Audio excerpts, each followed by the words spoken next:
ভোটের মুখে পুরুলিয়ার বাঘমুন্ডি বিধানসভায় প্রচারের তাপমাত্রা ক্রমেই বাড়ছে। সোমবার বিজেপি প্রার্থী রহিদাস মাহাতো বাঘমুন্ডি অঞ্চলের বিভিন্ন গ্রামে ব্যাপক প্রচার চালান। এদিন বাঘমুন্ডি ও পাথরটি, বারেডিয়া, গোবিন্দপুর গ্রাম সহ একাধিক এলাকায় যান তিনি। প্রার্থীর সঙ্গে পা মেলান দলের স্থানীয় নেতারা ও কর্মীরা। গ্রামে গ্রামে ঘুরে সাধারণ মানুষের সঙ্গে কথা বলেন রহিদাস মাহাতো। তাদের সমর্থন ও আশীর্বাদ কামনা করেন তিনি। দলীয় সূত্রে দাবি, মানুষের মধ্যে ব্যাপক সাড়া মিলছে এবং জয়ের ব্যাপারে যথেষ্ট আশাবাদী বিজেপি প্রার্থী।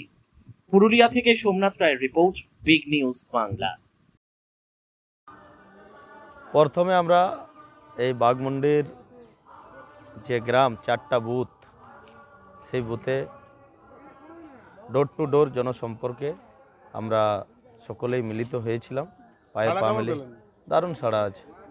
মানুষ পরিবর্তন চাইছে, বাংলায় ডবল ইঞ্জিনের সরকার চাইছে, মোদিজির নেতৃত্বে ডবল ইঞ্জিনের সরকারে বাংলা উন্নত শিখরে পৌঁছুক চাইছে, বাংলা সোনার বাংলা তৈরি হোক, এটাই মানুষ চাইছে।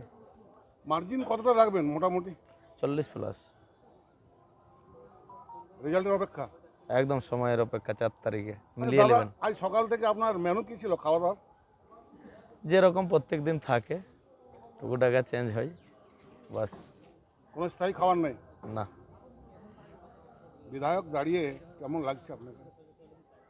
দায়িত্ব বেড়ে গেছে।